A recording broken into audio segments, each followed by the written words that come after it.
આજરોજ મળેલ જામનગર મહાનગરપાલિકાની સ્ટેન્ડિંગ કમિટીમાં કુલ 36 વિકાસ કાર્યોના એજન્ડા હતા, જેની કિંમત 190.60 કરોડ જેવી થાય છે. આ 36 એજન્ડાને મંજૂર કરવામાં આવ્યા છે.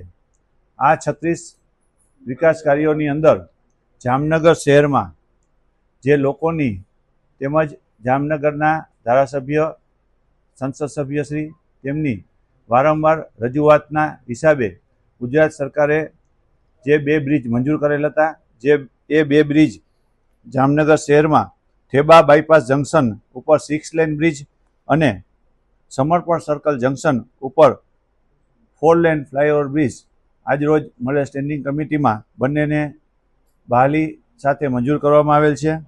આ ઉપરાંત જામનગર શહેરમાં જે કૂતરાનો ત્રાસ વધી ગયો છે તેને કેવી રીતે નિયંત્રણમાં લેવું એના માટે એક શ્વાનોના ખસીકરણ અને રસીકરણની જે કામની દરખાસ્ત આવેલ હતી તેને પણ આજરોજ મળેલ સ્ટેન્ડિંગ કમિટીમાં મંજૂર કરવામાં આવેલ છે. આ ઉપરાંત જામનગર શહેરમાં ગ્રીન એનર્જીને પ્રોત્સાહન આપવા માટે પંપ હાઉસ અને શંકર ટેકરી ESR ખાતે સોલાર રૂફટોપના કામની આવેલ દરખાસ્તને પણ બહાલી આપવામાં આવેલ છે. આમ જુદા જુદા ગાર્ડનના, લાઇટના, રોડ રસ્તાના એવા દરેક કામોને આજરોજ મળેલ સ્ટેન્ડિંગ કમિટીમાં બહાલી આપવામાં આવેલ છે. તેમજ જામનગર શહેરમાં વોર્ડ નંબર 16માં તેમજ વોર્ડ નંબર 7માં જે સ્ટોર્મ વોટર ડ્રેનેજના કામ હતા તેને પણ આજરોજ મળેલ સ્ટેન્ડિંગ કમિટીમાં બોક્સ કેનાલના કામને પણ બહાલી આપવામાં આવેલ છે, જે મહાલક્ષ્મી બંગલોથી નાઘેડી થઈને પ્રણામી ટાઉનશીપ પાસેના બોક્સ કેનાલની આવેલ દરખાસ્તને બહાલી આપવામાં આવેલ છે.